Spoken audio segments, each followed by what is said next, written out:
Donc en fait, voilà, il y a cet autre aspect où d'un côté on a Bitcoin, l'idée c'est de séparer la monnaie et l'État, de faire une monnaie mieux gérée par des règles prévisibles, vérifiables, mathématiques, mieux sécurisées en termes informatiques que les réseaux informatiques qui font tourner les monnaies fiat, qui sont toutes numériques à 98%. Euh, et, euh, et de l'autre côté, il y a un projet qui est politico-économique. Donc est-ce qu'on ne peut pas avoir la même chose avec Bitcoin, une prise de contrôle en fait par des entreprises? C'est possible, mais encore une fois, il faut protéger l'équilibre de Nash, il faut protéger que tous les participants aient plutôt plus d'intérêt à jouer le jeu qu'à ne pas jouer le jeu. C'est aussi pour faire face aux risques très sévères qui pèsent sur le web, parce que bon, les leaks, ça, il y a bonjourlafuite.u.org, hein, c'est rigolo d'y jeter un petit coup d'œil et de voir qui s'est fait hacker aujourd'hui entre Google, la France Travail, la Banque de France, voilà. Déjà, c'est un terme faux. C'est des VC encore, ils ont inventé des générations de web pour dire ouais, on est la nouvelle génération, le reste est nul, voilà. En fait, Web3, ça date de 2005. Et le W3C, sous la direction de Tim Berners-Lee, qui a dit le Web3, c'est le web sémantique.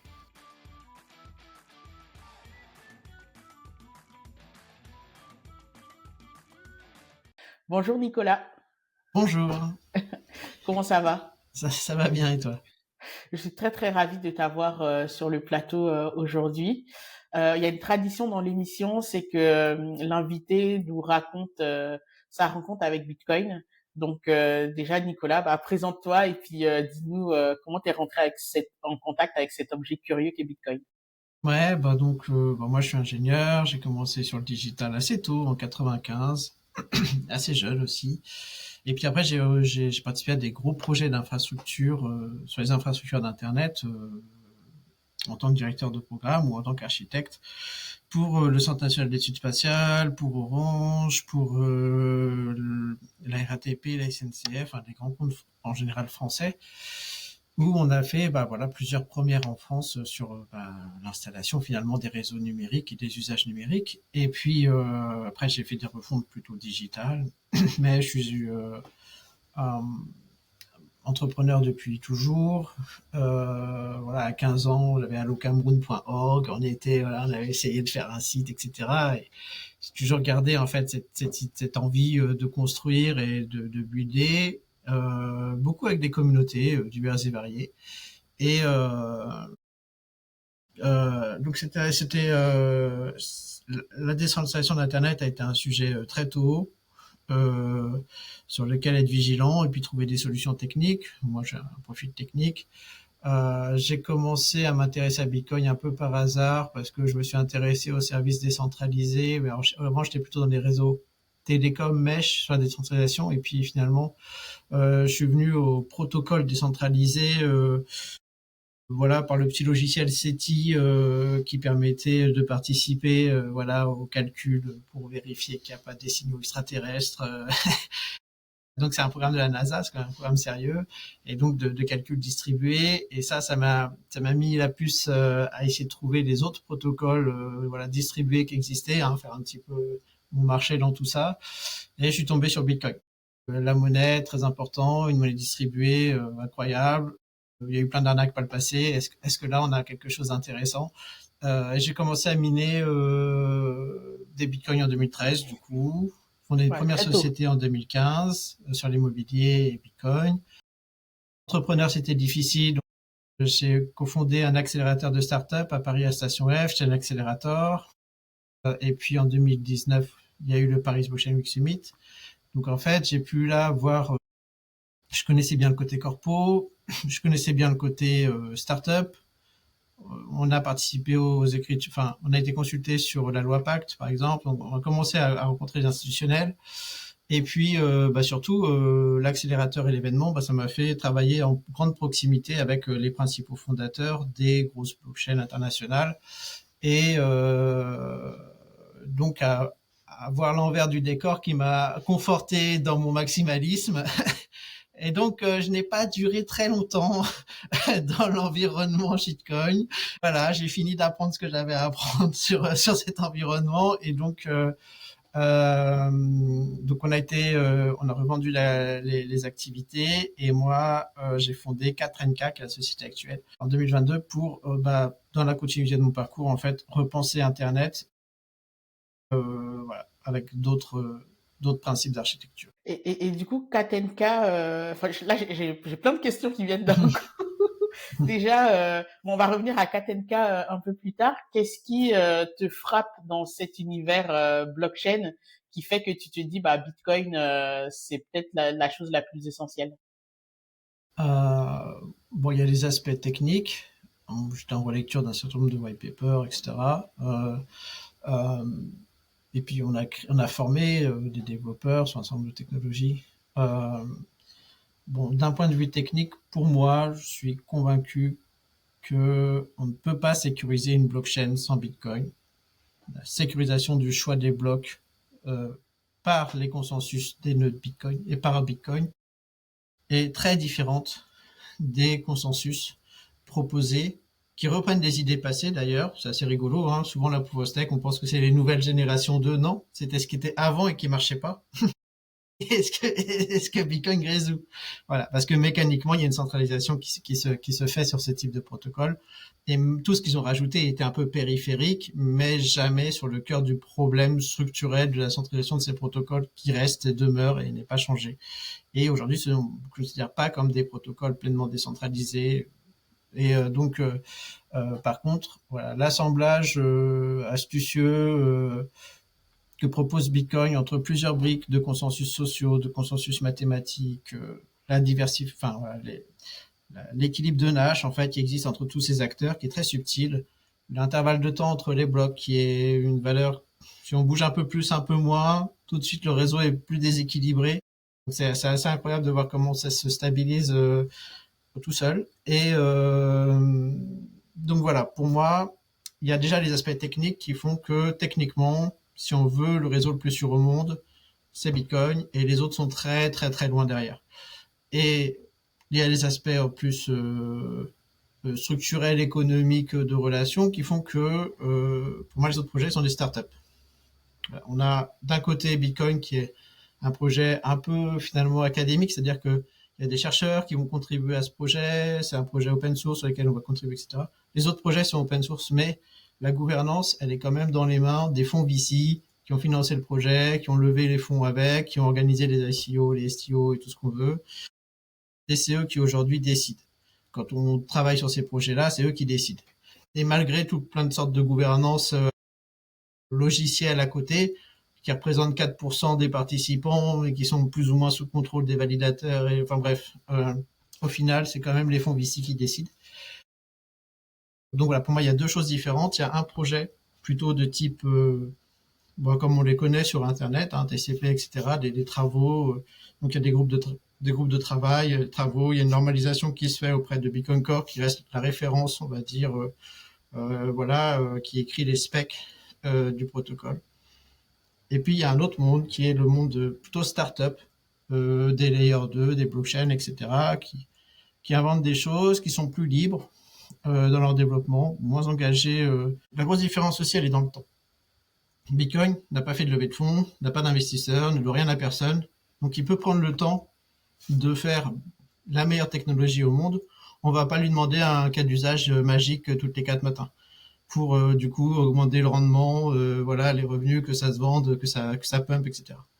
De l'autre côté, ils ont la pression de devoir à des investisseurs du rendement.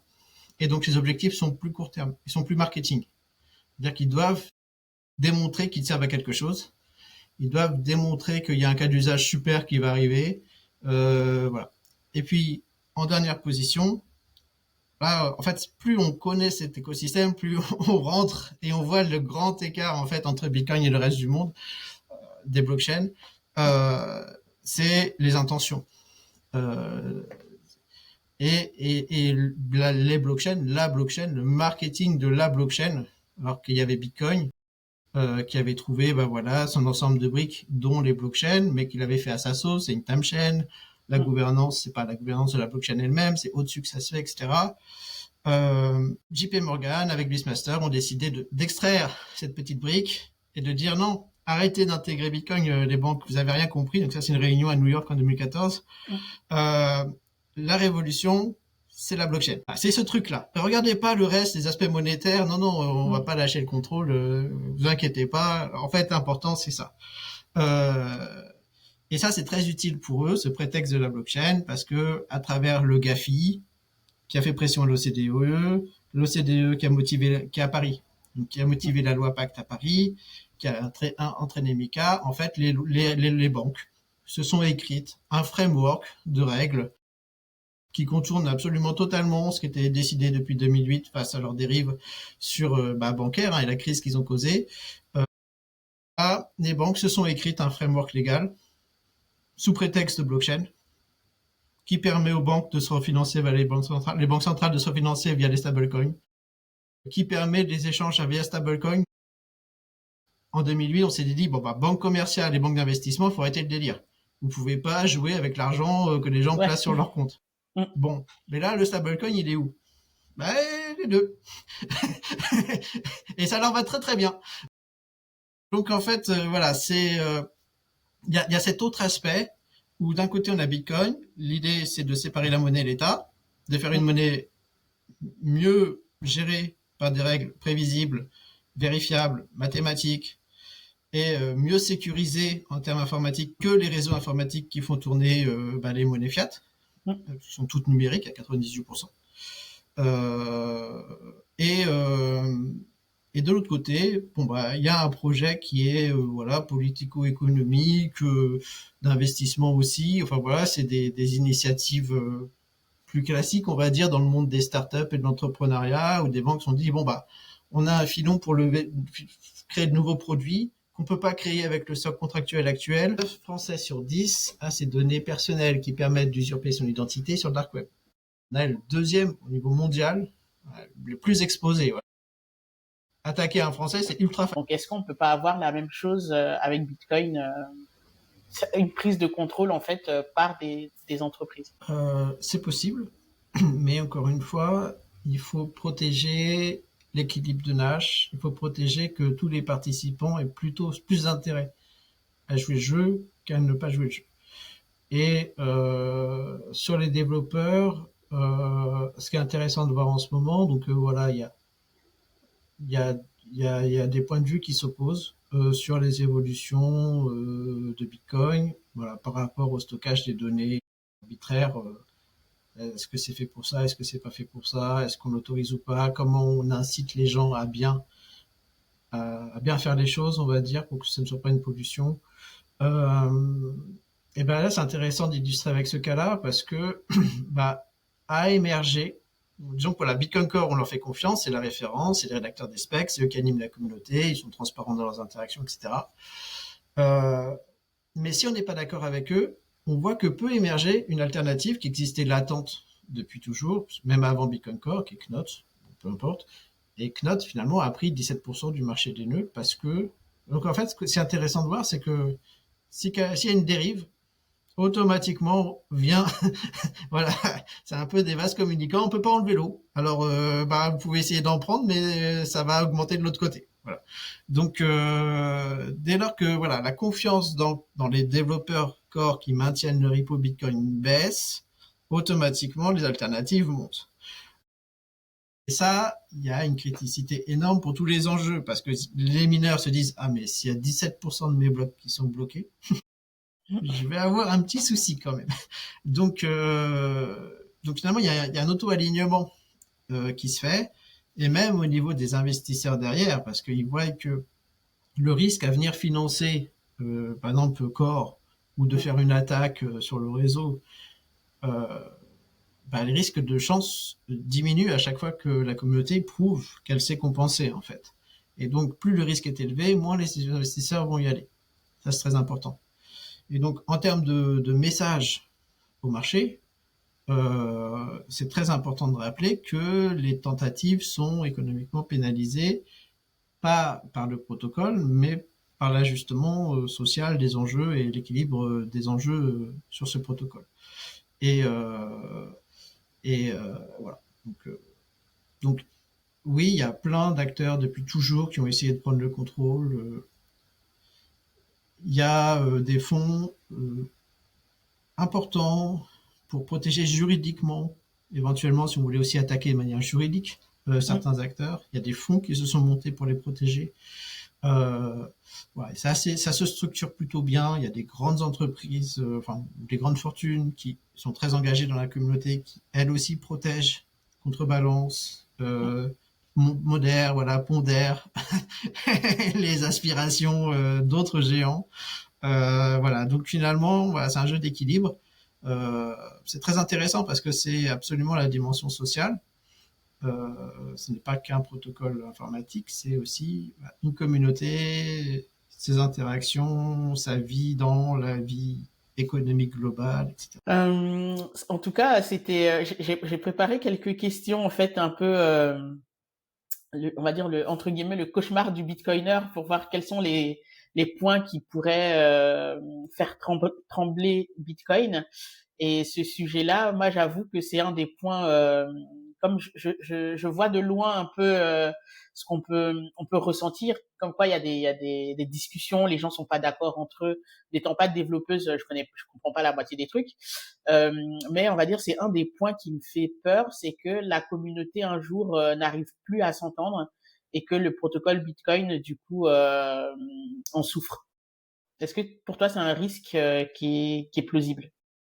Alors, pour moi, le risque le plus important, c'est que les gens soient désengagés, ce qui est l'opposé de se battre pour, pour ses convictions Oui, là c'est sur l'inverse en ce moment.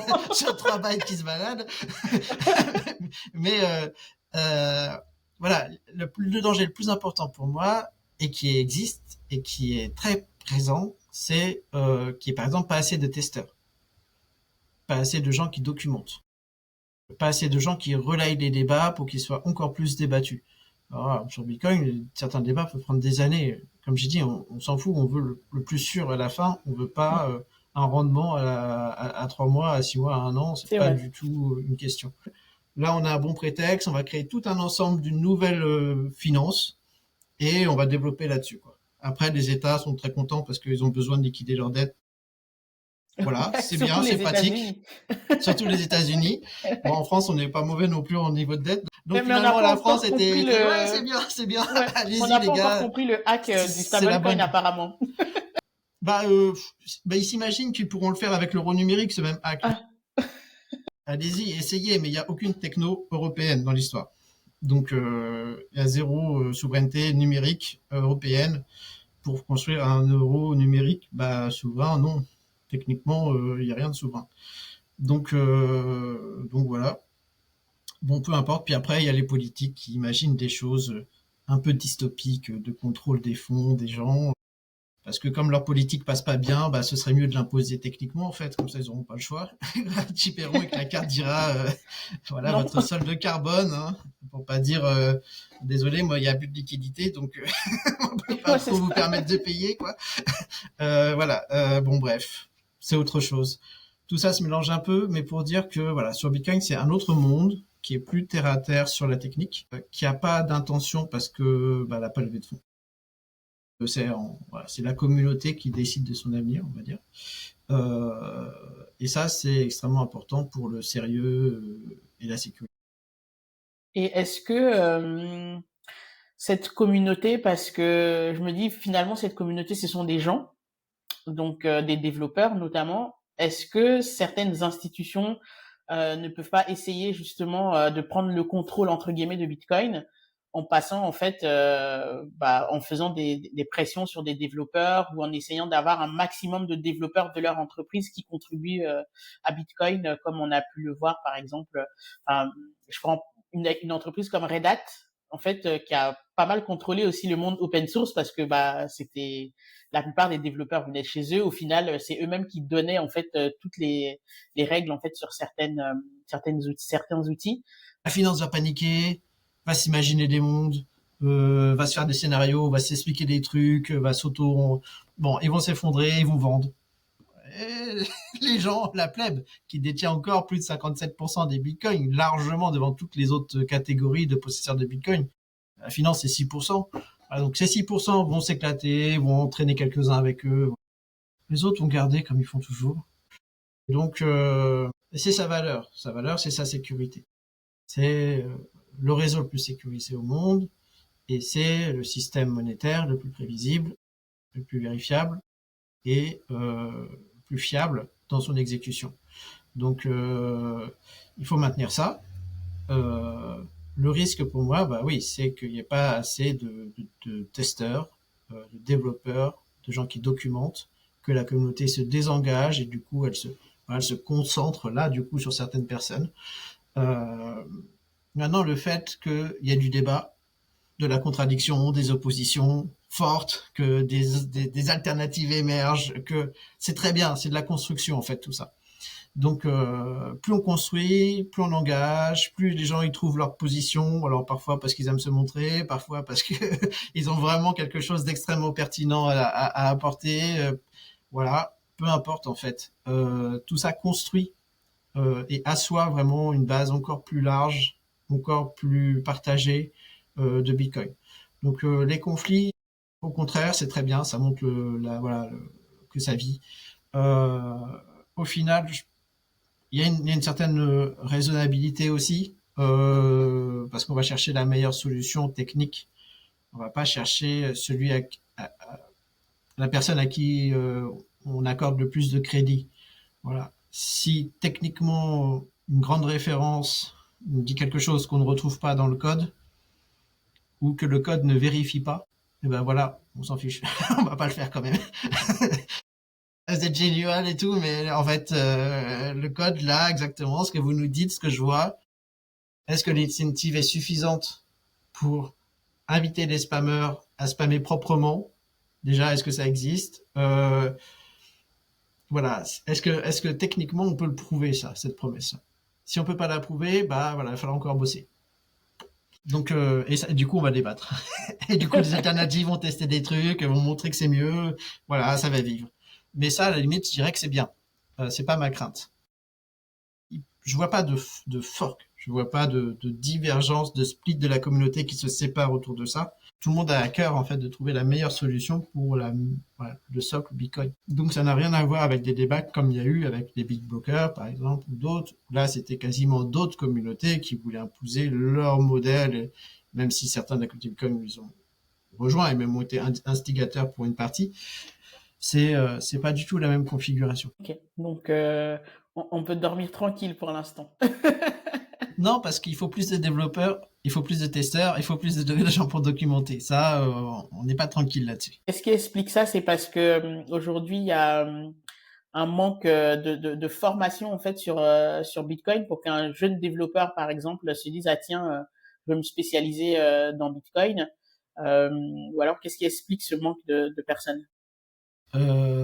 Ça prend du temps, c'est pas rémunéré. Donc ça, c'est l'open source en général, on va dire. Et comme l'open source tient à peu près tous les systèmes les plus critiques au monde, dans tous les domaines, C'est vrai. et il y a 3 personnes dans leur garage qui maintiennent encore la brique essentielle, quoi. Euh, donc, euh, donc c'est un vrai problème. Bon, c'est le problème de l'open source en général. Euh, Après, bon, il y a quand même voilà, il y a quand même des fonds, il y a quand même des intérêts à ce que Bitcoin et donc c'est quand même fondé très très sérieusement. Euh, mais la personne individuelle qui veut venir et contribuer, elle, va falloir qu'elle fasse sa preuve de travail avant d'avoir des fonds, quoi. Bien sûr. Donc pendant ce temps-là, c'est de l'investissement personnel. Et puis, c'est un niveau d'exigence très élevé. Euh, mais c'est pas grave. En fait, on peut venir et se tromper et apprendre. Et ça, la communauté, même les développeurs core sont ultra ouverts à expliquer les choses techniquement. Ils mettent en place beaucoup de choses pour le faire. Euh, mais voilà, c'est surtout un investissement en temps. Il faut s'y frotter. Voilà, faut commencer à voir le code, faut commencer à regarder.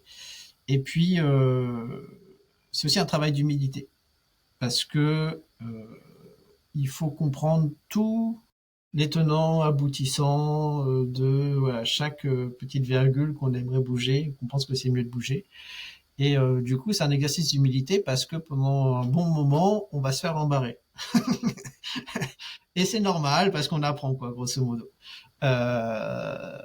Donc voilà, certains, au bout du 10e rembarre, Ils en ont Ils marre. remballent, ils vont sur Ethereum, et ils vont faire une merde que tout le monde va valider, et puis ce sera très bien. Mais donc voilà, il y a aussi ça, quoi. Et puis la communauté réagit. Il faut aussi être, voilà, faut aussi pas soit ne pas rentrer dedans, mais si on rentre dans les débats, bah voilà, faut aussi savoir que la communauté réagit. Donc tout ça, c'est pas tout le monde qui peut le faire, même si beaucoup en ont envie. Mais voilà, il y a les meet-up où on peut partager déjà, il y a les beat dev pour les experts qui peuvent vraiment aller très loin dans les sujets. Il y a les restitutions de Bitcoin Core qui va du coup voilà faire la restitution des échanges qu'il y a eu. Puis, on peut même rentrer en contact avec des développeurs en disant voilà, moi j'aimerais proposer ça. Il va dire bon bah voilà le formalisme, attention, ça on l'a déjà vu à tel moment, ça on l'a pas fait parce qu'il y avait ça. Ils vont donner un peu si le sujet a déjà été débattu ou pas, si déjà. Puis après bah on peut avancer comme ça, quoi. Donc mais ça manque de personnes qui s'y frottent. Et qui tiennent jusqu'au bout. C'est ça, c'est ça. On va revenir sur Katenka, parce que là, j'avais hâte de savoir concrètement la proposition de ton entreprise. Est-ce que tu peux nous expliquer concrètement ce que vous faites et ce que ça a à voir avec Bitcoin? Ouais, donc 4NK, on fait en fait ce qu'on appelle du self-custodial cloud. Donc, ce que fait Bitcoin pour la monnaie, on veut le faire pour le cloud, pour les services Internet, et permettre, grâce à la sécurité de Bitcoin, grâce à sa capacité d'être un réseau de preuves distribué à l'échelle mondiale, euh, d'avoir une logique d'architecture pour repenser l'identité, repencher une couche spécialisée à la preuve, et repenser le partage de la donnée, la collaboration, les règles, les contrats autour de tout ça. Donc en fait, remettre le web à l'endroit. Et donc ForeignKey, par exemple, permet, donc il y avait l'exemple des notaires, à s'échanger, à demander à ses clients, à travailler entre notaires, à travailler au sein de l'office, sur des documents, sur des workflows de validation de documents, et ça sans passer par aucun cloud. Et donc d'avoir leurs propres données gérées par eux, signées, vérifiées par eux, avec des identités numériques sur l'ensemble des flux. Et pour construire cette identité numérique, on utilise les adresses Silent Payment de Bitcoin, qui sont très particulières. Elles permettent un échange de secrets sans interaction. Elles permettent en fait que l'identité signe et chiffre l'ensemble des flux sans pour autant révéler des choses sur elle-même. Donc ça, c'est très précieux. On a un système de relais qui relaye du coup tous ces messages entre tout le monde, qui font le passe-plat. Et en même temps, ils ancrent sur la layer de redatage l'ensemble des flux qui passent. Eux, ils connaissent pas de quoi ça parle. Ils savent juste qu'il y a des règles de signature qui doivent s'imposer. Et ils vont vérifier les règles. Si les règles sont bonnes, ils ancrent. Et donc voilà, ils mettent leur tampon sur chaque flux. Potentiellement, les flux sont liés entre eux pour avoir vraiment une chaîne de preuves totale. Et c'est comme ça qu'on va pouvoir certifier de l'authenticité, de l'intégrité, de la logique des événements et de l'identité des participants sur les événements. Donc on a un format de contrat off-chain, tout est contrat en fait. On va définir des rôles et ces rôles vont pouvoir ou pas avoir accès à certaines parties de la donnée. Et donc ça permet d'avoir un réseau chiffré de bout en bout, avec une gouvernance extrêmement fine de qui accède à quelle partie de la donnée, dans un format qu'on appelle sémantique. Donc on va pouvoir donner du sens. On va pouvoir mettre du texte légal, par exemple, si on a envie. Donc on va pouvoir faire des vraies clauses, des vrais contrats numériques. C'est un vrai nouveau format de contrat numérique portable, c'est-à-dire il n'est pas écrit sur la chaîne. C'est un format qui peut être exploité par n'importe quel logiciel, qui va permettre du coup de créer des services internet sans passer par des clouds. Et le gros avantage, c'est qu'on va solliciter les ressources des PC, des téléphones, voilà, des devices, des utilisateurs, de ce réseau d'utilisateurs qui ont des enjeux entre eux. Et très rapidement, on arrive à avoir énormément de ressources. Alors, si on regarde quel est l'espace disque que l'on a sur les PC de son entreprise, vu que tout est en ligne, bah c'est assez gros.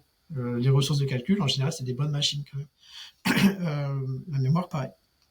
Donc finalement, on arrive à reconstruire une puissance de stockage, de redondance, de sécurité très importante, très maîtrisée, indépendamment des infrastructures d'Internet et du cloud.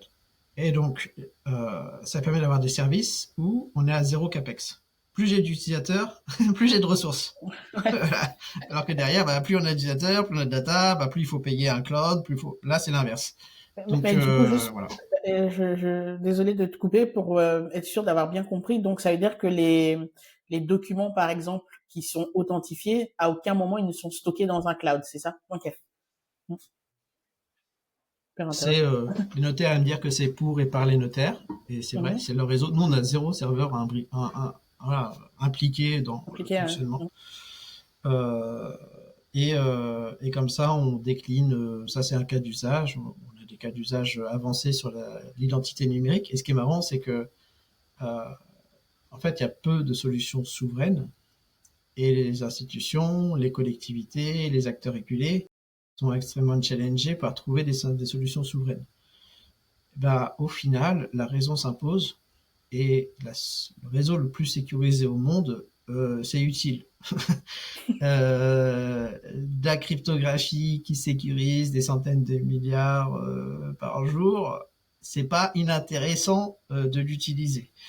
Euh, et tout le travail de cette communauté hyper engagée sur aussi la confidentialité, sur les flux, on retrouve voilà, du matériel extrêmement précieux pour faire des preuves sur le meilleur réseau de preuves au monde, en fait, qui ne dépend pas des juridictions d'ailleurs. Et donc, ça, en réutilisant ça, en l'architecturant bien, en urbanisant, en mettant voilà, ce qu'il faut là où il faut, euh, on arrive à avoir un impact sur comment on fait des services Internet souverains. Et ça intéresse, paradoxalement, enfin ou pas, des acteurs régulés, des institutions. Et on travaille sur l'identité numérique avec des acteurs comme Docapos, ou comme voilà, des gens avec qui on interagit alors qu'ils sont très institutionnels. Alors, voilà, notre premier contrat, c'était avec ICAD, filiale à 19% de la Caisse des dépôts et consignations. On a fait un SWIFT des obligations, donc on a fait un prototype d'un réseau obligataire décentralisé. Euh, donc voilà, c'est le besoin de souveraineté auquel on répond. De notre point de vue, c'est la souveraineté des parties prenantes entre elles. Du point de vue de l'État, c'est la souveraineté de l'État, mais peu importe. Enfin, je dirais, un État dont les entreprises, les personnes sont hyper exposées numériquement, il n'aura jamais de souveraineté en lui-même, quoi. Donc ça, c'est important. Et puis, euh, c'est aussi pour faire face aux risques très sévères qui pèsent sur le web, parce que bon, les leaks, ça, il y a bonjourlafuite.u.org, hein, c'est rigolo d'y jeter un petit coup d'œil et de voir tiens, qui s'est fait hacker aujourd'hui entre Google, la France Travail, Tout le la monde Banque y de passe. France, voilà. Et ils appliquent tous les bonnes pratiques, hein. C'est vraiment pas un problème ils sont tous excellents en fait. Mais by design, les infrastructures d'Internet leakent des métadatas qui sont exploitables. Il y a ça. Et donc, mettre voilà, il y a des conseillers en gestion de patrimoine. Il y a un logiciel qui couvre 80% du marché qui s'appelle Harvest. Bon, Ouais. il s'est fait attaquer. Il y a des gestions de patrimoine qui ont perdu l'ensemble des données de leur entreprise pour toujours. C'était Leur passé à la télé, contrat. même cette histoire ouais, Oui, d'Harvest. oui, oui. Et voilà. Et ça, des cas comme ça, il commence à y en avoir beaucoup, beaucoup tout le temps. 9 Français sur 10 a ces données personnelles qui permettent d'usurper son identité sur le dark web. On a le deuxième au niveau mondial, le plus exposé. Voilà. Wow. Attaquer un Français, c'est ultra facile. C'est porte ouverte, quoi. Donc ça, c'est des risques qui pèsent sur est-ce qu'on peut encore utiliser Internet de manière sécurisée ou pas, quoi. Et l'autre point, c'est l'IA. Parce que l'IA capture euh, un certain nombre de données, et tout l'Internet qui fonctionne sur l'attention disparaît. Je prends un exemple, Google, je prends le plus petit, on fait des recherches sur Google, on va sur un site à la fin. Mais l'IA, on fait une recherche sur l'IA, on va pas sur le site à la fin. En fait, du coup, tous ceux qui vivent des vues de leur pub, et puis de leur contenu, et de leurs promoteurs, etc., ils disparaissent derrière l'IA. Ils ont 0 clic, ils ont 0 vue, ils ont plus du tout ces KPI. À la limite, ils ont des visites de bots d'IA, mais ça veut pas dire que les gens vont regarder, enfin que ce contenu aura été collecté ou pas. Donc, il y a un risque économique pour un grand nombre d'acteurs de l'information, parce que finalement, l'IA va capter l'attention, et donc toute l'économie de l'attention est en péril.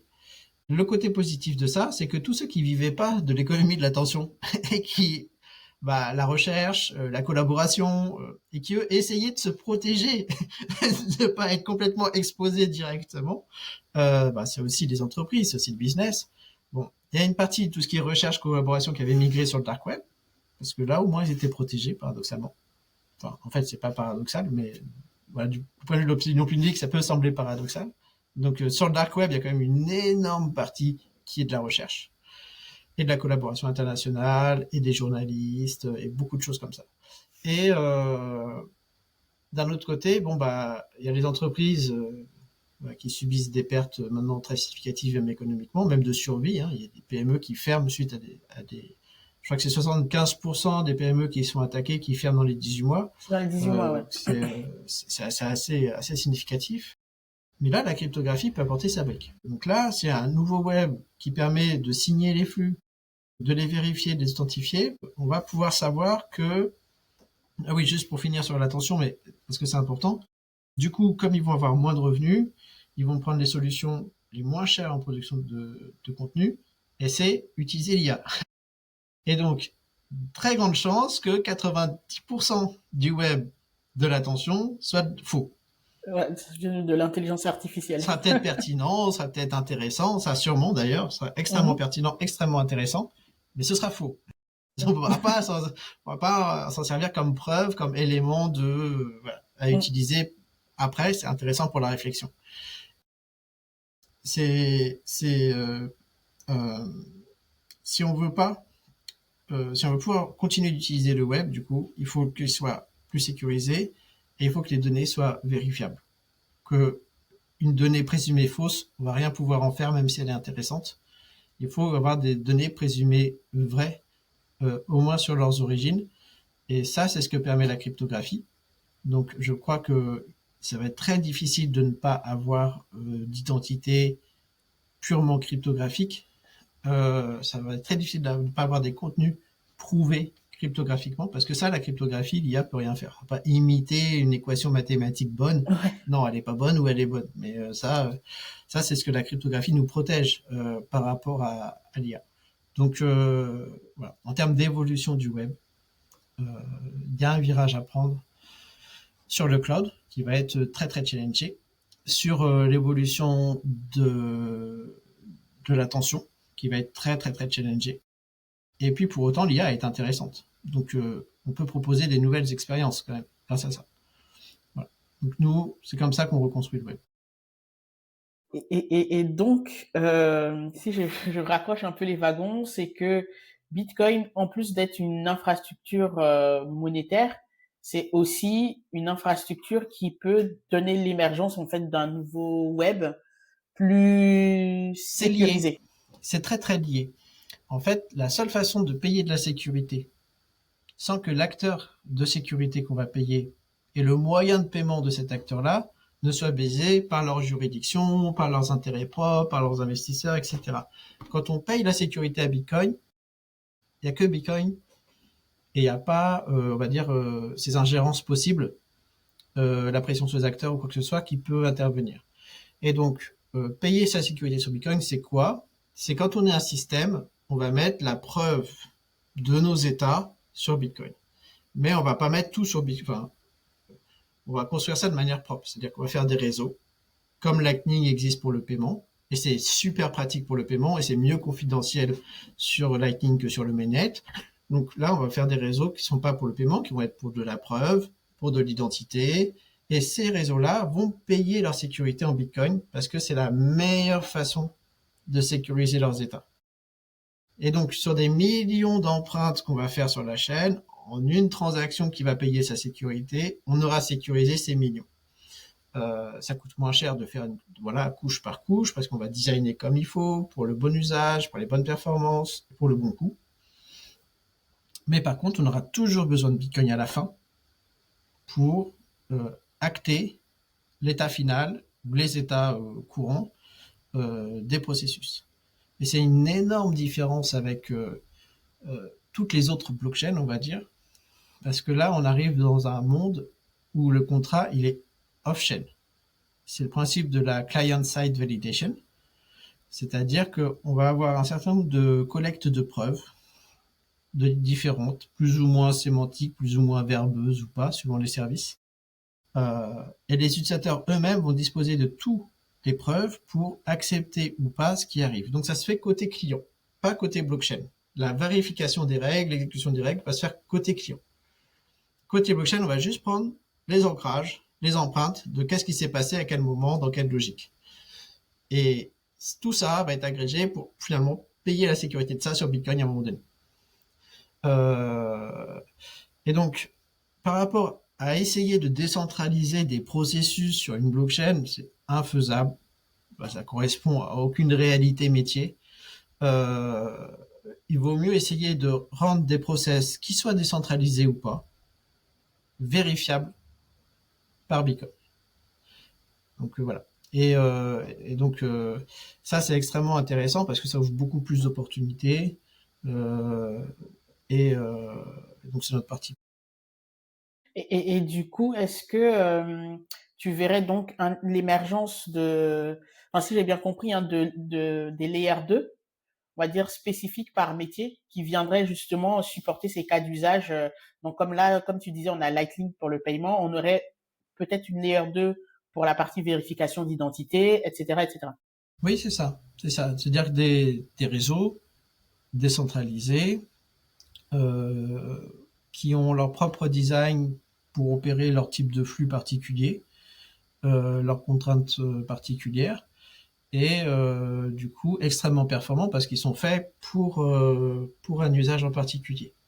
Ce qui est commun, c'est qu'ils vont payer leur sécurité en Bitcoin. Donc effectivement, ça pourrait faire de Bitcoin un nouveau backbone en fait du Oui, web. absolument, absolument. Sur la sécurité. Et est-ce que ce serait pas ça justement le Web 3 au final, la version évolutive du web? Oui, bah comme j'ai dit, le Web3, je pense qu'ils se sont trompés à imaginer qu'une blockchain, c'est lent, c'est cher, ça a ses limites, puisse décentraliser des processus de tout. Enfin, une blockchain à tout faire, j'y crois pas du tout. Même une layer à tout faire, j'y crois pas du tout. Donc pour moi, la version Web3, ce parti pris du Web3, je n'y crois pas. Web3 déjà, c'est un terme faux. C'est les VC encore qui ont inventé des générations de web pour dire ouais, on est la nouvelle génération, le reste c'est nul, voilà. Mais en fait, Web3, ça date de 2005. C'est le W3C, sous la direction de Tim Berners-Lee, qui a dit le Web3, c'est le web sémantique. Donc, en fait, ils ont repris un terme mais qui existait déjà. Ils ont réinterprété autrement, ils ont fait le marketing, maintenant voilà. Mais normalement, le Web3, c'est le web sémantique. C'est-à-dire pouvoir aller chercher les informations par une description du sens des relations entre chaque information. Voilà, sur le web. C'est un peu compliqué, mais c'est ça. Donc il y a des protocoles entiers qui servent du coup à cartographier des sortes de graphes de la donnée, puis d'aller chercher la bonne donnée au bon endroit. Donc ça, c'est tout un concept de Web3 qui existait en 2005 sur vraiment un web graphe relationnel plus que figé par service. Bon, peu importe. En tout cas, c'est d'ailleurs sur ces principes-là, le fondateur du web et le patron du W3C, bon, qui maintenant a quitté le W3C, a créé le projet Solid, donc qui lui essaye ce web décentralisé sur ses principes de répartition en graphes, etc. Nous, on utilise des relais un peu comme Nostr, lui il a des pods qui dans la philosophie ressemblent un peu aussi. Donc, voilà, il y a toute une autre philosophie des architectures web qui n'a rien à voir avec le Web 3, mais qui pour autant au départ c'était plutôt eux le Web 3 qui se développe. Et donc oui, pour moi, il y a en termes de coût, en termes d'efficacité, on n'est pas bloqué par la latence de la chaîne, on s'en fiche on sait que c'est un ancrage, donc il va être ancré, on va pas attendre son ancrage. Euh, donc c'est rapide, c'est moins cher, il n'y a pas de coût de jeton, il n'y a pas la complexité d'un wallet à installer. Il y a pas, il y a un wallet, il y a bien des clés, mais c'est des clés. On va pas demander d'installer le wallet d'un token XY. On a une clé, on a une, on a une chaîne de caractères de 256. Voilà, on a une chaîne de caractères et ça nous suffit, c'est déjà un wallet. Après, on l'intègre pour faire le paiement ou pas, mais c'est quand même un wallet qui va signer, chiffrer, authentifier, etc. Et qui va être composé même de plusieurs wallets. Pour faire du 2FA, bah, du coup, notre identité, ce n'est pas qu'un wallet. Notre identité, ce sont des devices qui vont multisigner entre l'identité. Donc, oui. Pour répondre à la question, oui, c'est un autre Web3. Bah, si on le fait, c'est parce qu'on pense que c'est mieux. Si les autres continuent, c'est qu'ils pensent que c'est eux qui sont mieux. On verra ce que l'usage retient, hein, parce que souvent c'est le marché entre guillemets qui donne raison en fonction de Absolument. l'usage et de la sécurité qu'on peut en tirer. Absolument. Euh, je veux commencer la partie film d'horreur pour Bitcoiner. Ouais. C'était le sujet, c'était le sujet. C'était le sujet, voilà, c'était le sujet. Donc, j'ai imaginé comme ça, on va dire, divers scénarios en regardant justement ce que je voyais souvent dans la littérature que les gens agitaient comme pour signer la fin de Bitcoin. Et donc, je voulais comme ça te les soumettre pour voir ce que tu en penses. Est-ce que pour toi, c'est un vrai cauchemar en fait pour Bitcoin ou non? Le premier, c'est l'effondrement du minage. Et d'ailleurs, c'est une question qu'on m'a posée aussi une fois lorsque je présentais Bitcoin à des gens qui disaient oui, mais une fois qu'on a fini de distribuer toutes les récompenses, qu'est-ce qui se passe? Et si les mineurs en fait se disent bon, c'est plus rentable d'aller miner de l'intelligence artificielle, enfin de donner notre puissance de calcul à l'intelligence artificielle ou toute autre chose qui aura en 2140, qu'est-ce qui se passe pour le réseau Bitcoin? Alors déjà, des sociétés qui se projettent en 2140 aujourd'hui, j'en connais absolument aucune.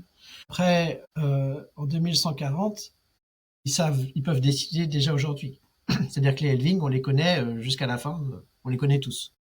Donc, on sait déjà, voilà, un tableau Excel, ils font leurs prévisions et ils savent si ce sera rentable ou pas en 2140.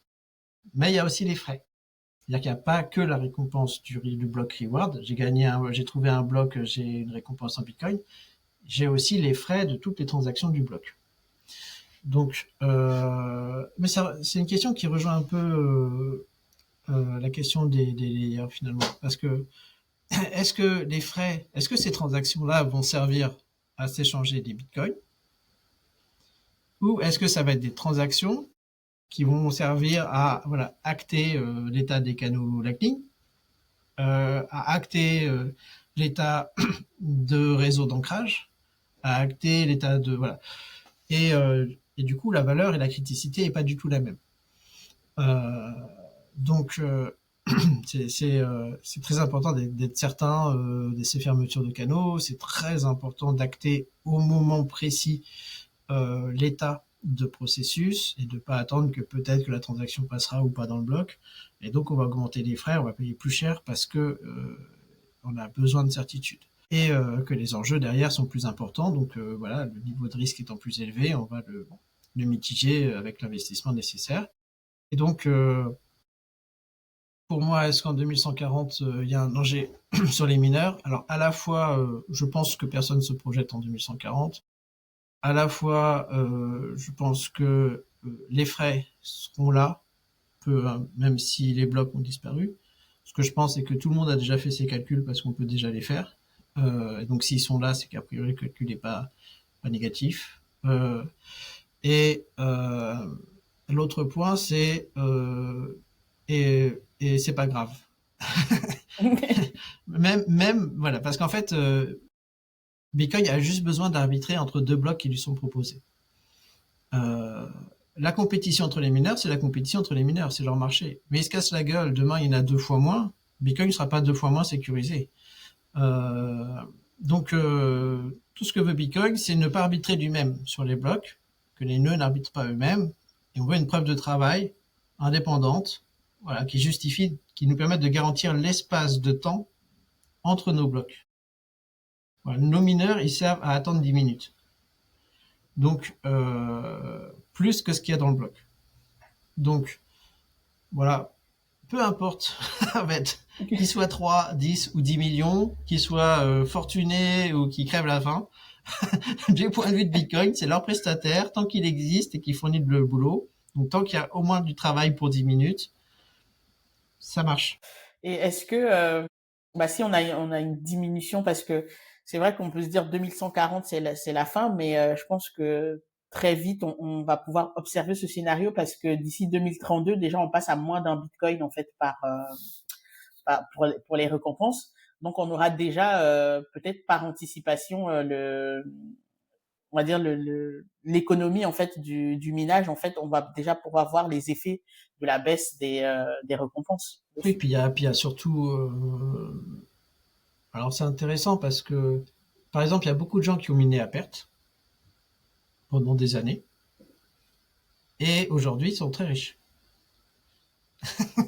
Donc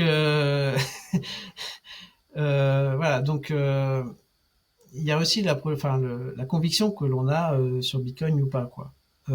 Parce que euh, jusqu'au moment où vraiment les États ont politiquement fait n'importe quoi et que les monnaies qui tendent vers zéro sont pas trop loin de l'objectif, euh, Bitcoin sera là. Et donc pour l'instant, les gens ont besoin les opérateurs de mining ont besoin de vendre leur Bitcoin pour payer les gens, acheter les machines, etc. Bon, maintenant, les machines, on peut les acheter en Bitcoin.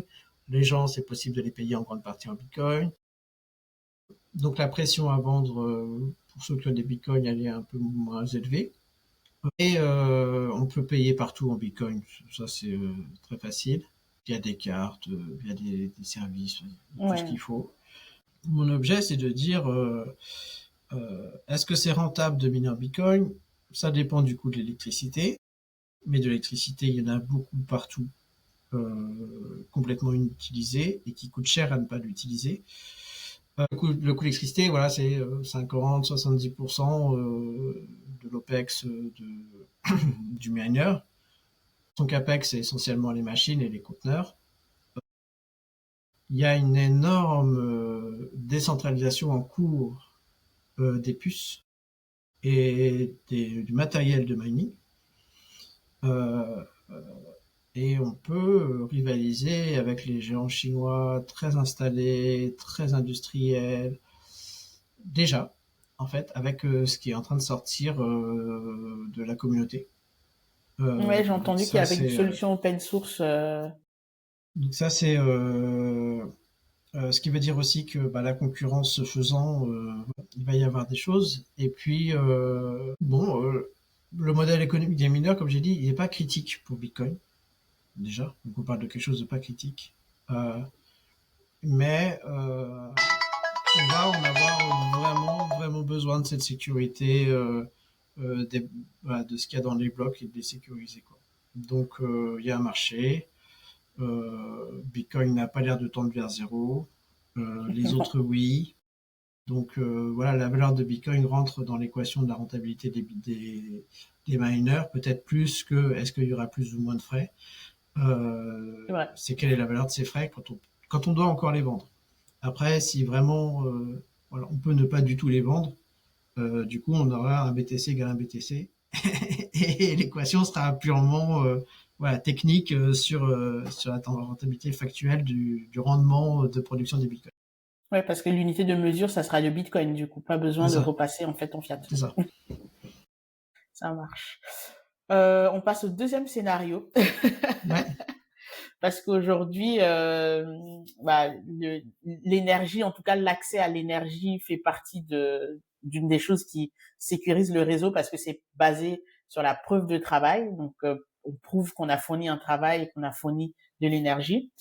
Si jamais on découvrait une source d'énergie infinie et gratuite, bon, ça a l'air, on va dire un peu futuriste, mais est-ce que ça, ce serait un scénario catastrophique pour Bitcoin? alors c'est hyper intéressant, c'est probablement le risque technique en l'état si on touche rien le plus élevé. Euh, euh, Bon, déjà, de l'énergie gratuite à disposition, on est dans des projets de mining, il y en a beaucoup, partout. Parce qu'aujourd'hui, on produit plus d'énergie que ce que l'on utilise, et que les ENR dépendent des conditions météo, et parfois elles produisent plus que la demande qui est en face. Donc c'est très facile de trouver de l'énergie, parfois gratuite carrément, sur des centaines de mégawatts. Et c'est très facile de trouver de l'énergie vraiment pas très chère. Donc, et dans ce cas-là, le modèle, il est à l'achat des machines, à l'espace disponible, la surface, à l'acceptation politique du projet. Euh, donc, et, euh, et ça reste rentable. Maintenant, est-ce qu'une énergie gratuite, illimitée, voilà, industrialisée, facile d'accès, parce que c'est l'accès qui est compliqué plus que l'énergie elle-même, facile d'accès partout, c'est un risque. Oui, bien sûr, c'est un énorme risque parce que du coup, le travail qui garantit ces 10 minutes, c'est un travail gratuit, très facile à faire et ça va être compliqué de maintenir cet instrument comme mesure fiable pour la synchronisation de l'ensemble des blocs, de l'ensemble du réseau, qui est cadencé sur ces 10 minutes. Donc c'est pas un temps, c'est un intervalle de temps. Ça, c'est important que le temps est toujours faux, parce que le temps, il dépend de là où on est, il dépend de l'altitude, le temps est toujours faux, mais l'intervalle de temps sur une quantité de travail produit, ça, par contre, c'est fiable. Du coup, si on falsifie la chronologie, voilà, nos preuves, si elles sont pas bien horodatées, elles sont fausses. Et donc, on va avoir ce problème d'énergie probablement un jour, parce que il y a des projets, les mini-centrales nucléaires vraiment pas chères, ça y est, c'est en vente en Chine, en Russie, en Suisse. Donc ça existe, voilà, c'est un marché qui est en train d'émettre, on n'est complètement pas dedans. Comme dans beaucoup de choses. Voilà, même les projets de fusion, hein, ils avancent bien aussi d'un autre côté. Donc il y a plein de sources, de pistes étudiées depuis des dizaines d'années qui commencent à arriver à maturité. Voilà, je n'ai pas de boule de cristal, je ne sais pas si c'est immédiat ou si ce sera après les 2140 ou peu importe d'ailleurs, mais c'est un risque sérieux. Voilà. Donc, mais par contre, changer, comme j'ai dit, Bitcoin, son code, c'est les nœuds. Le mining, c'est pas dans Bitcoin. Si Bitcoin doit payer un autre prestataire qui a une autre méthode pour produire ses blocs avec un délai vérifiable et une quantité de travail vérifiable, il le prendra. Et donc, est conforme à son consensus. Donc l'objectif, c'est pas de changer Bitcoin pour s'adapter à ça, c'est de changer le mining. Et voilà, pour rigoler. Excuse-moi, quand tu dis changer le mining, c'est-à-dire changer la le proof of moyen, work? oui, Okay. changer la source d'électricité.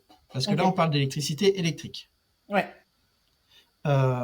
Si on a une autre source d'électricité qui est capable de prouver son travail et de répondre, enfin faire nos haches, en fait, derrière, à produire, voilà, que ce signal, peu importe sa nature, soit capable de nous produire, d'itérer de façon voilà, conforme au protocole sur les haches jusqu'à trouver le bon et à nous redonner un résultat qui est dans le format attendu. Voilà, si on arrive à trouver ce signal-là, qui ne soit pas un signal électrique, du coup, voilà, c'est pas forcément que l'énergie électrique qu'on peut utiliser. C'est pas forcément du coup des chipsets qui vont faire ce travail-là. Après, voilà, il y a plein de possibilités ouvertes. Et on a un petit peu de temps pour y bosser. Voilà. Après, moi, pour rigoler, je me suis amusé à faire ma propre piste. Voilà. Mais tu peux en dire plus ou pas du tout? si, je peux en dire plus. J'ai même fait un article qui le décrit un petit peu. Donc, c'est de la proof of work biologique. Voilà. En fait, il y a certaines variétés de bactéries ou même de larves entières, hein, qui sont déjà beaucoup plus grosses, qui ont une signature électronique, enfin une signature électrique. Euh, euh, D'autres, c'est des signatures en radiofréquence. En tout cas, on a des signaux Ok. qui sont exploitables, qui itèrent, et il y a moyen sur certaines voilà, enfin, certaines espèces d'aller leur demander de produire un signal comme on l'entend. Voilà. Ah oui. On va pas leur demander explicitement, mais on va les mettre dans les conditions où Oui. ils vont itérer jusqu'à ce qu'on trouve ce qui nous intéresse, mais dans les bons formats, on va dire. Euh, et voilà. Donc en fait, c'est assez rigolo parce que du coup, c'est de l'énergie biologique et ça nous produit des signaux que l'on sait absolument exploiter de manière cette fois-ci électrique numérique pour voilà, restituer comme l'attend Bitcoin. Donc c'est ça qui m'a un petit peu réconforté sur ce risque-là, c'est-à-dire que voilà, en travaillant pas très longtemps sur le sujet, en faisant des recherches, on arrive même à trouver des solutions alternatives à l'énergie carrément électrique. Voilà. Si des Donc, on moyens beaucoup plus conséquents s'y mettent, à mon avis, vu les devrait enjeux, pouvoir il s'en y a de quoi, sortir. il y a de quoi trouver. Mais C'est, par c'est, contre, il n'y a c'est- pas beaucoup de monde qui s'y frotte. Il faudrait peut-être que, voilà, que la communauté s'y frotte un peu. Bah, peut-être que enfin, si on sent souvent, l'humain aime bien réagir en fait quand il est un peu sous pression. Donc, ça va peut-être commencer à frissonner si on commence à avoir des résultats qui font peur. Euh, Ça m'intrigue en fait le fait d'utiliser le vivant parce que je me dis le vivant par définition est imprévisible. Donc, comment on pourrait s'assurer en fait que, parce que quand il dit des organismes vivants, c'est des vers ou par exemple t'as dit des bactéries. Comment s'assurer en fait qu'ils produisent à chaque fois le résultat attendu? Euh, ouais, bah après, parce que sinon ça va être vraiment long. Alors, je sais pas si tu peux mettre des liens ou quoi, Oui, oui, oui, je vais mais mettre il y a le l'article. lien de l'article. Ok, Il y a ça l'article, marche. donc j'ai essayé de bien détailler dedans. Voilà, ce sera probablement plus pratique Plus pratique. Ok, bah je pour mettrai le lien l'interview. de l'article et je le lirai pour te poser des questions. Troisième scénario, c'est l'informatique quantique. Alors celui-là, c'est, je pense, celui dont on entend le plus parler. Le fait que la menace quantique va bientôt casser tout Internet, y compris Bitcoin. Qu'est-ce que tu en dis? Ouais. Bon, il y a vraiment plein de choses à en dire, plein de choses à en dire. Et je pense il faut peut-être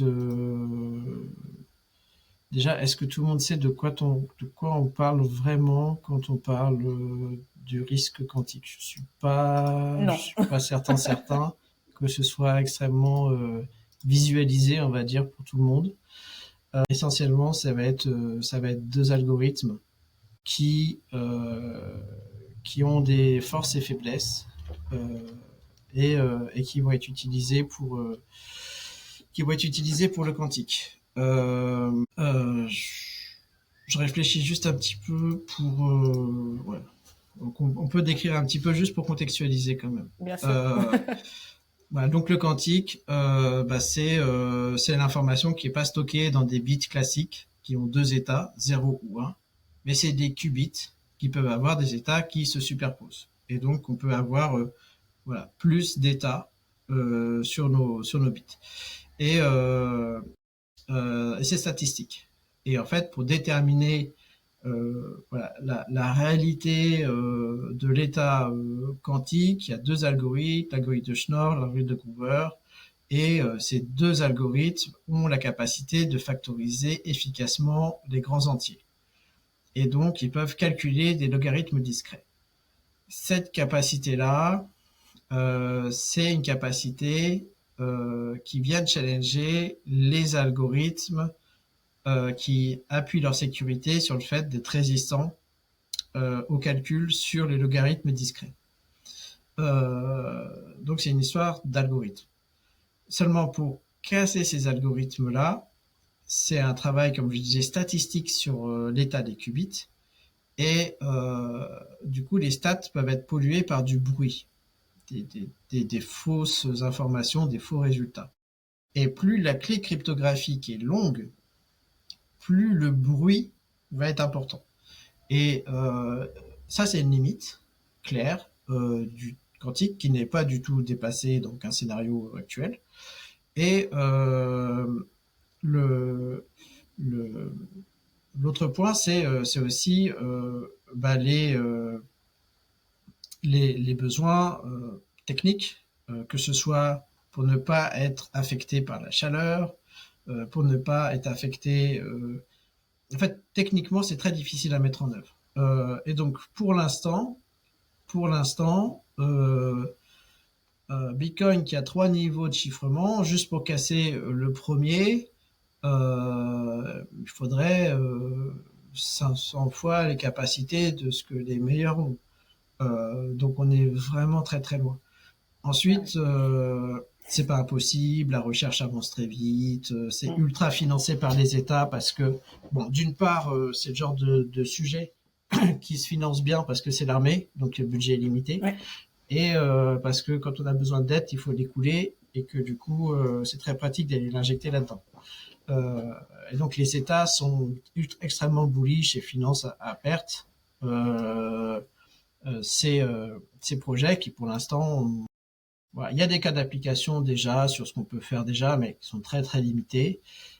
Pas vraiment de débouchés avant 2035 imaginés. Et même en 2035, il y a des vraies incapacités qui sont aujourd'hui pas résolues du tout. Non, tu as dit ça. Le quantique, finalement, on trouve toutes les solutions.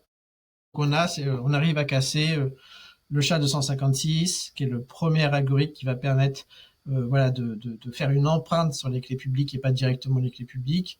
On arrive sur le RIP EMD 160, qui va permettre, qui vient en complément du SHA-256 pour générer les adresses. Et puis, on arrive enfin aux clés. Et là, dans les clés, on arrive à casser soit le CDSA, soit d'autres courbes électriques. Voilà, peu importe, on y arrive. Bon, en fait, les algorithmes quantiques résistants ou post-quantiques, ils existent déjà. Ces algorithmes lattice-based ou c'est H-based ou multivariate. Donc on a des équations polynomiales multivariées, peu importe. En tout cas, on a des algorithmes qui existent déjà, que l'on connaît déjà, qui pourraient venir en remplacement des algorithmes existants pour sécuriser. Et ça ne poserait pas de débat. Même pour le minage, on s'en fiche que je sois du SHA-256, je veux dire, personne n'a d'affect particulier dans cet algorithme. Aujourd'hui, c'est le plus pratique. Si demain, il y en a un plus pratique, on prendra l'autre. Ouais. C'est juste qu'aujourd'hui, le risque, il n'est pas avéré. Quantique, du moment où ce sera avéré, on ne la connaît pas. Donc si on peut s'agiter et tout, mais peut-être que ça sert à rien du tout, parce que ce sera autre chose qui va nous casser. Et puis, l'autre point, c'est que il n'y a pas d'urgence à préparer, enfin on peut préparer, ça a été fait, il y a le BIP 360 qui décrit déjà, s'il y a ce risque, comment on va le protéger. Maintenant, la communauté n'a pas décidé de l'implémenter pour l'instant, parce que le risque n'est pas avéré. Il faut aussi trouver les motivations, parce que changer ça veut quand même dire qu'il y aura des mouvements de fond vers les nouvelles adresses. Le mécanique quantique a été utilisé un peu pour faire peur par la finance aux bitcoiners pour que les anciennes adresses qui n'ont jamais bougé puissent être mieux identifiées en se bougeant un petit peu.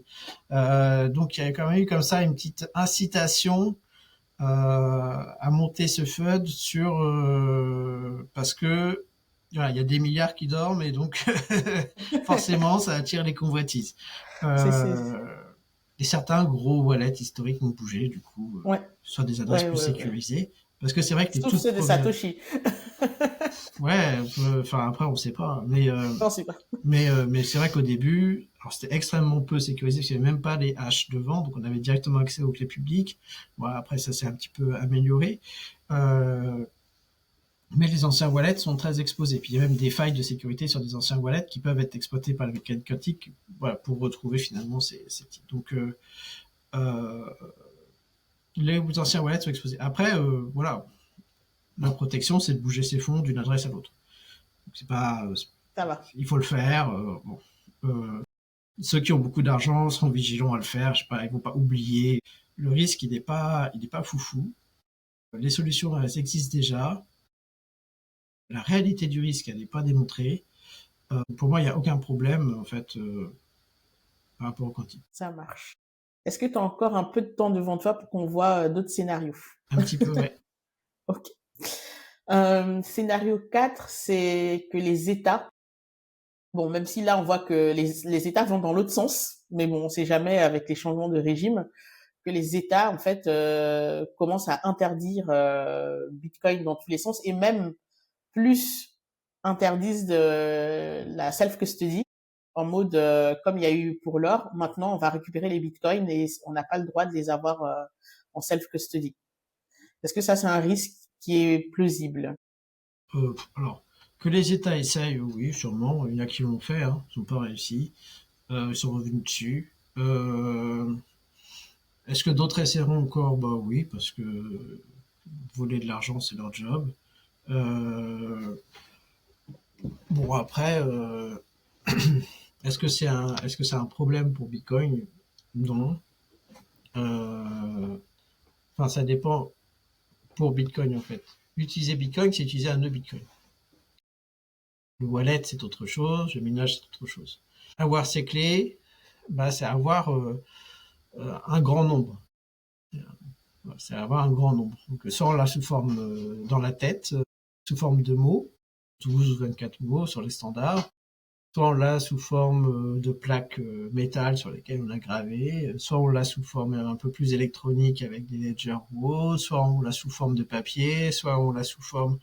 Voilà, et on le met en multisignature, ma grand-mère, mon frère, mon machin, ou soit on le met enterré dans son jardin, ou soit on l'a tatoué sur sa peau, ou soit on l'a appris par cœur ses mots, ou voilà, donc les supports, voilà. Donc bon, bah bon courage quand même pour aller chercher ça.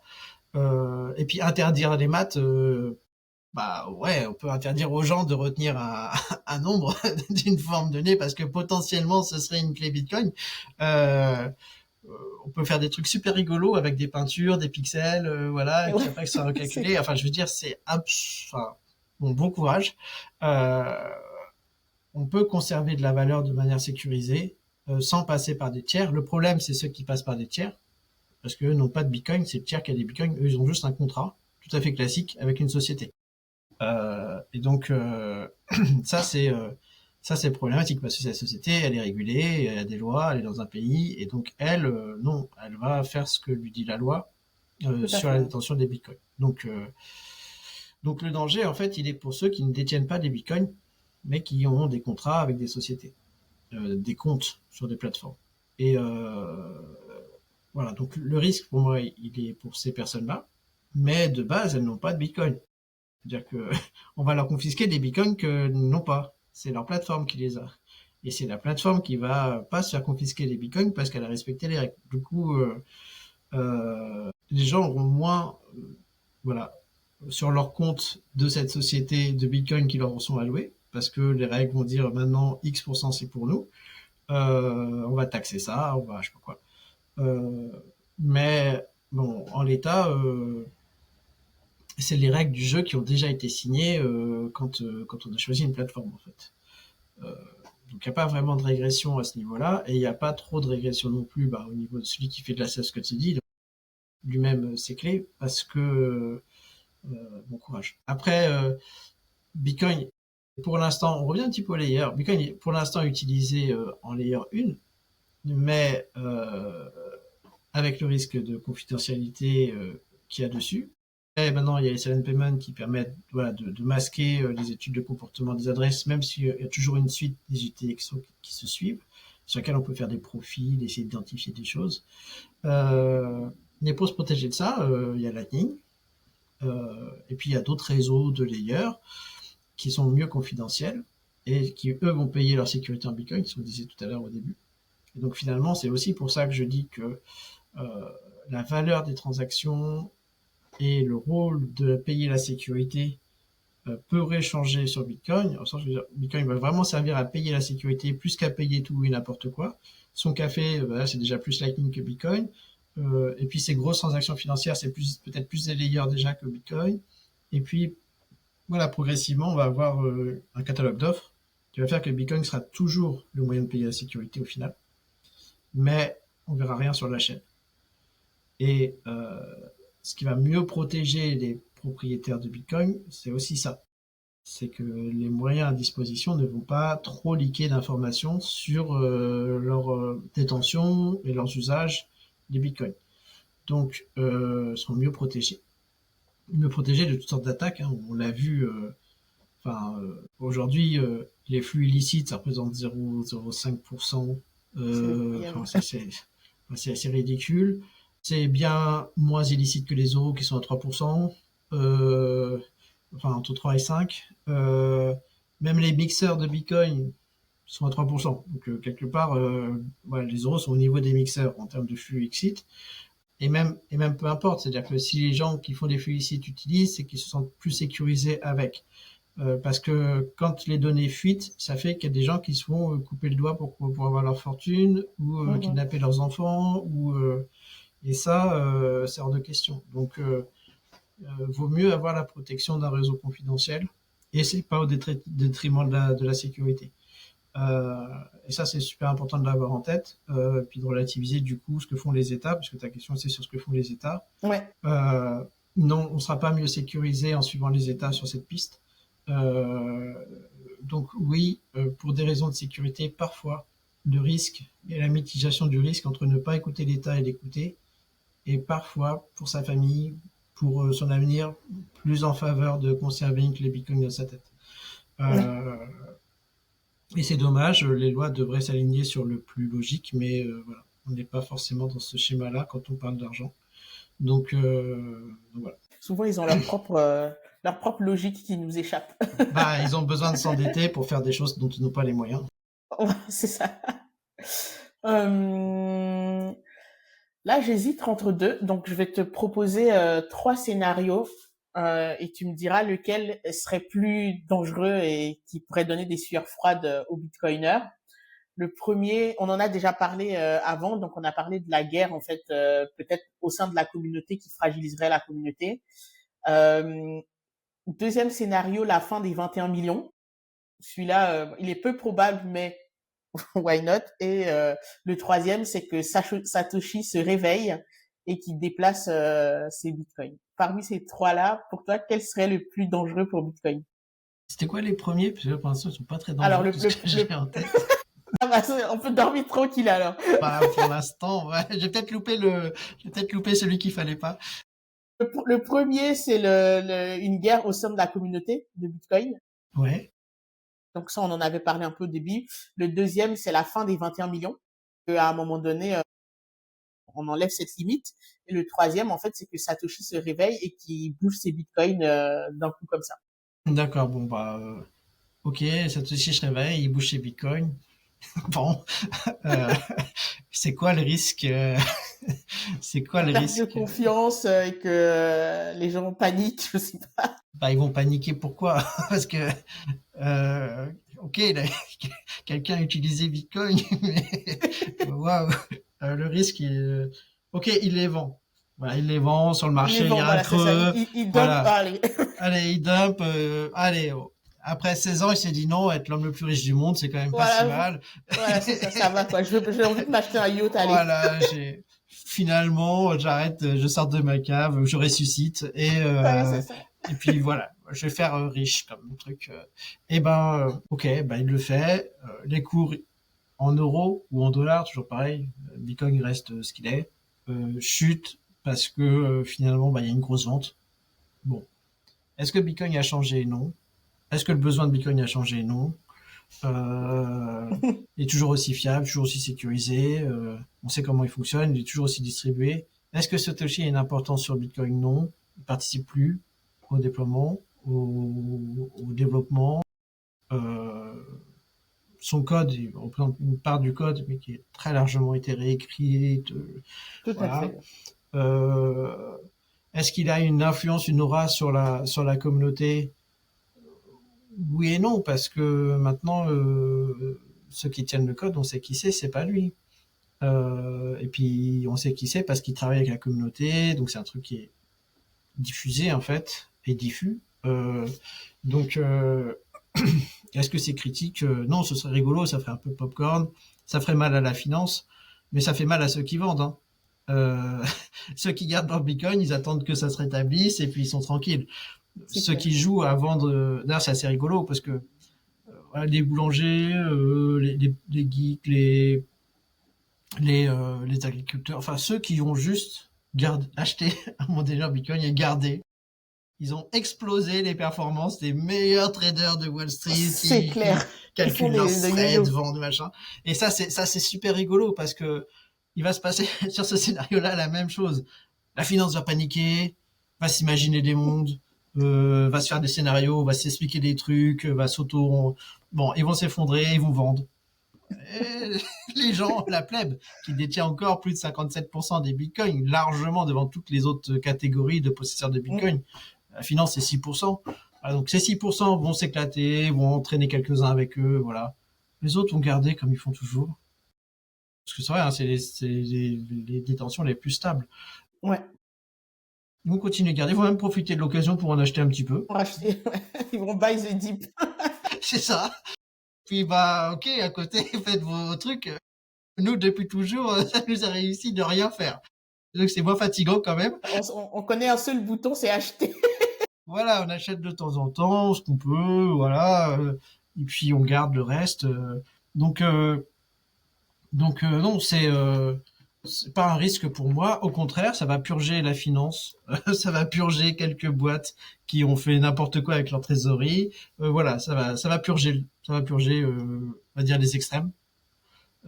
Mais ceux qui sont pas du tout extrêmes parce que c'est un budget qui est pas extrême, bah eux, voilà, ils ont juste à attendre comme ils l'ont toujours fait, quoi. Donc euh, donc non, je suis pas très inquiet sur ce scénario-là. Ce sera rigolo. On fera des articles, des vidéos. Ça va ressouder la communauté, ça va animer, ça fait partie de la culture. Tiens, il s'est passé tel événement, tu te souviens, comme machin. Bon, et ben en fait, au final, Bitcoin va y gagner parce que ça va créer ce socle culturel, social, qui fait que la communauté est aussi vaste, aussi grande, aussi investie. Bitcoin, c'est quand même bien plus que la... Enfin, c'est 350 millions d'utilisateurs. Ça éclate n'importe quelle banque française de très loin. Le gros, c'est Bitcoin. Les banques françaises sont des nains à côté. Euh, si on veut repositionner le rapport de force, ce qui fait cette force colossale de Bitcoin, c'est aussi d'animer cette culture autour de Bitcoin. Et du coup, ça ne peut, à mon avis, qu'y participer. Voilà. Après, l'autre scénario, c'était... Euh, bah, la guerre de la communauté, on en a déjà parlé, donc Ouais, on on en a va pas parlé. revenir dessus. Mais la fin des 21 millions. Bah, pourquoi? Dans quel scénario quelqu'un se serait dit, bon, allez, 19 ou Là, 3 ça serait encore pire. ou 200 000. Enfin, dans quel scénario ça aurait un sens? Et dans quel scénario toute la communauté serait dit, ah, ça, Allez. ça c'est la bonne idée, ça. Non, vraiment, je vois pas du tout. En fait, les 21 millions, c'est structurel, c'est écrit en dur, c'est dans le premier bloc. On va tout réécrire derrière pour... ça n'a aucun sens. Et en même temps, ouais, pourquoi? Enfin, pourquoi on en voudrait plus et pourquoi on en voudrait moins? Euh, je vois aucune raison euh, économique, technique, sécuritaire ou sociale. Enfin, c'est divisible jusqu'à 8 chiffres derrière la virgule. On va pas en manquer. Ouais. On va pas en manquer. Et Bah, Lightning, parce on que va à 12. justement, Enfin, voilà, là, illimité et les frais à 12. on va dire, ce scénario, il m'est venu parce que justement, j'avais vu, c'était pas un article, mais c'était un post de quelqu'un qui disait que justement, comme les bitcoins en manquent et que le fait que on ait ce cap des 21 millions, c'était quelque chose sur lequel la communauté bitcoin devait évoluer et faire sauter cette limite, etc., etc. Donc, je me dis, ah, tiens, Déjà, je vais poser la question à Nicolas. il faut se placer au niveau de son échelle la plus petite, là où on ne pourra pas ne plus en avoir. Donc, c'est les Satoshi. Donc, c'est 8 chiffres derrière la virgule. Donc, on peut rajouter quelques zéros avant son scénario catastrophe. Et on est très à l'abri, en fait. Et puis même, encore une fois, je reviens un petit peu au layer. Sur Lightning, quand on paye, on est illimité dans le nombre de zéros derrière la virgule. Les frais sont à 12 de chiffres. Mais ce qui veut dire que sur Lightning, on aura toujours moyen de payer à 0,000000003 centimes de Bitcoin SAT. Ça marchera. Et ce nombre-là, cette quantité-là, elle sera disponible. Donc, pour moi, non, c'est pas un risque. C'est pas un risque. Ça marche. Et puis, Bah, en s'il tout faut, cas, il y aura d'autres layers qui vont faire que, voilà, on fera autre chose. qui vont faire qu'on pourra encore augmenter le nombre de zéros. C'est ça, c'est ça. Bah, en tout cas, moi, j'ai parcouru tous les scénarios que j'ai trouvés un peu ici et là dans la littérature. Moi, j'aimerais bien qu'on conclue quand même en fait sur une note positive parce que là, on a évoqué les trucs voilà qui pourraient craindre un peu, même si au final, en fait, on va dire tu m'as rassuré et que là, vraiment, tout va bien. Euh, pour toi, si tu sortais la boule de cristal, allez, je sais que tu n'en as pas, mais on va essayer. Où tu verrais en fait Bitcoin dans une dizaine d'années? Est-ce qu'on sera dans un scénario d'hyper-bitcoinisation parce que toutes les monnaies fiat elles vont suivre leur destin, ou alors on aura une cohabitation de Bitcoin et d'autres choses, ou un autre Euh, scénario, hein. le reste restera parce que sinon, ça veut dire qu'il n'y a plus d'État. Donc voilà. Donc, tant qu'il y aura des États, il y aura du fiat et il y aura des monnaies d'intérêt, de zones géographiques. Enfin bref, bon, on revient à l'archaïsme des frontières, mais voilà, on restera là-dessus. Et Bitcoin, où il sera, comme j'ai dit, il y a des choses qui risquent que Bitcoin ne soit pas un choix. Euh, Quand on veut payer en ligne de manière fiable aujourd'hui, soit on passe par 18 codes insensés, soit on accepte d'installer l'application de sa banque sur son téléphone qui va tout regarder et du coup négocier nos taux de crédit, nos taux d'assurance en fonction de ce qu'ils seront sur nos comportements. Puis ça va liquer sur le dark web et nous mettre en danger. Voilà, en fait, soit on est dans un scénario où payer nous met en danger, soit on utilise Bitcoin. Euh, et même pour les usages d'Internet, comme j'ai dit, ça c'est un parti pris qui est propre, mais je pense que ce sera assez incontournable d'utiliser des réseaux de preuves euh, qui devront payer en sécurité en Bitcoin. Et donc ça, c'est une activité industrielle indispensable sur laquelle Bitcoin sera incontournable pour moi. Ensuite, il y a les paiements internationaux. Enfin, le monde ne va pas de mieux en mieux. Les États continuent de se faire la guerre. Et